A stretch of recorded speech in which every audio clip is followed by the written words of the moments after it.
one of them just out of the blue pulled out a gun, pointed it on my stomach and said, "Give me your purse." What happened that night in Memphis? He kept pointing the gun at me. One victim will never forget. I was completely shocked. I didn't know what to do. I was really, really scared.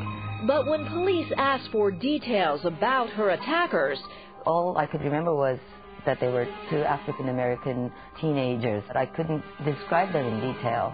I just couldn't. I mean, even if I could see their pictures in my head, I just didn't know where to start from.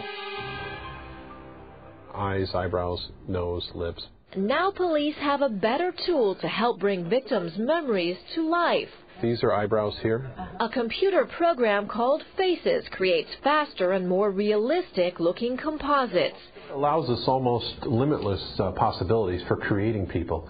San Diego police were one of the first to use the program, which can change a lip line, broaden a jaw, and even age a person. Just by adding the lines under the eyes, the forehead, and the receding hairline. A simple mouse click creates minor adjustments that make a big difference, allowing for variations that make a human face unique. And here's something else that makes a difference. It's moving them down. In some instances, we'll put a composite on television and people will call up and say, "Hey, that guy looks a lot like somebody that I know." Have you ever seen this guy before? That's exactly what happened in April after police released this composite of a suspect in an attempted rape in Pacific Beach. A young woman is attacked as she sleeps, and tonight her neighbors in Pacific Beach are on alert. San Diego police specialist Steve Willard says the composite helped catch the suspect and even linked him to another crime. The intruder told the woman he had a knife, and then he tried to rape her. The victim says it was a white guy in his mid to late 20s. Here is that composite sketch. Here's the suspect. It's a close likeness, but no dead ringer. Surprisingly, that's exactly how police want it. A good composite is an 8. You don't want to go into the 9 or 10 area because as long as we can show there's a very strong consistency, along with the other evidence, it becomes a crucial piece of evidence. With that in mind, we asked Specialist Willard to show us how it works. We brought in a picture of Fox 6 engineer Dave Hassel. We didn't let Willard see the picture. Okay, this is our starting point here. About 15 minutes later, Willard has our man. What do you think?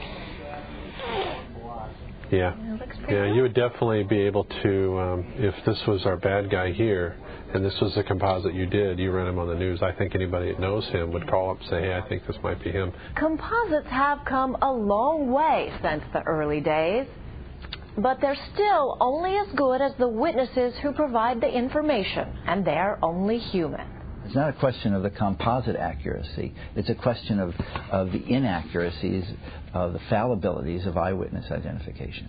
Criminal defense attorney Alan Bloom says many factors cloud what an eyewitness sees and remembers.